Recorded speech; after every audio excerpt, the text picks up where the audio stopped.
अस्सलाम वालेकुम। SM news के साथ मैं हूं मुकद्दर रज़ा। SM न्यूज़ स्टूडियो में खुशामदीद। खबरों का सिलसिला बढ़ाते हुए हबशाम करते हैं मरीद के और गिरदनवाम में अताई डॉक्टरों का राज, शहरियों की जानों और जेबों से खेलने लगे। इसी हवाले से मज़ीद तफसीलात बता रहे हैं SM न्यूज़ के नुमाइंदे मोहम्मद कमर। जी कमर, आगाह कीजिएगा इस हवाले से।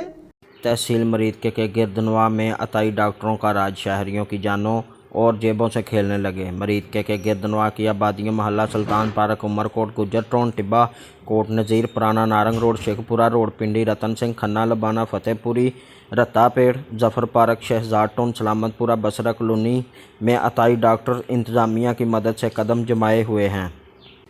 मुतलका अमला और इंतज़ामिया मंथली पैसे लेकर रत्तापेड़ डॉक्टर आसिफ का कहना है, हम जितने भी अताई डॉक्टर हैं तहसील मरीद में जुनैद मेडिकल स्टोर, मलकावाला बाज़ार पर मौजूद शकील और रियाज वैक्सीनेटर हमसे मंथली लेकर डिप्टी हेल्थ डॉक्टर फात को देते हैं। कम उम्र और कम एक्सपीरियंस डॉक्टरों ने क्लिनिक खोलकर लोगों की जानों से खेल रहे हैं। हकूक़ शहरियाँ, फलाही व समाजी तंजीमों का फौरी नोटिस लेने का मुतालबा।